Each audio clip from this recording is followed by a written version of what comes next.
les Actes des Apôtres. L'Église était en paix dans toute la Judée, la Galilée et la Samarie. Dans la crainte du Seigneur, elle se construisait et elle avançait, elle se multipliait avec l'assistance de l'Esprit Saint. Or, il arriva que Pierre, parcourant tout le pays, descendit jusqu'à l'eau et visita les fidèles de cette ville. Il y trouva un certain Énénias, alité depuis 8 ans, parce qu'il était paralysé. Pierre lui dit, Énéas, Jésus-Christ te guérit. Lève-toi et fais ton lit toi-même. Et aussitôt il se leva. Tous les habitants de l'eau et de la plaine de Saron purent voir cet homme, et ils se convertirent au Seigneur. Il y avait aussi à Jaffa une femme disciple du Seigneur appelée Tabitha. Ce nom veut dire gazelle.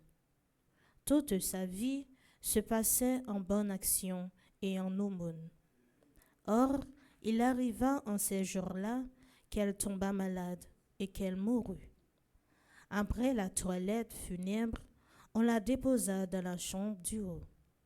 Comme l'eau est près de Jaffa, les disciples apprenaient que Pierre s'y trouvait, lui envoyèrent 2 hommes avec cet appel.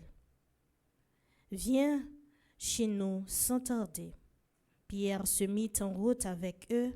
À son arrivée, on le fit monter à la chambre du haut, où il trouva toutes les veuves en larmes. Elles lui montrèrent les tuniques et les manteaux que Tabitha faisait quand elle était avec elle. Pierre fit sortir tout le monde, se mit à genoux et pria. Puis il se tourna vers le corps et il dit, Tabitha, lève-toi. Elle ouvrit les yeux et voyant Pierre, elle se redressa et s'assit. Pierre lui donna la main, la fit lever. Puis il appela les fidèles et les veuves et la leur présenta vivante. Toute la ville de Jaffa en fut informée et beaucoup crurent au Seigneur. Parole du Seigneur. Nous rendons grâce à Dieu. Je viens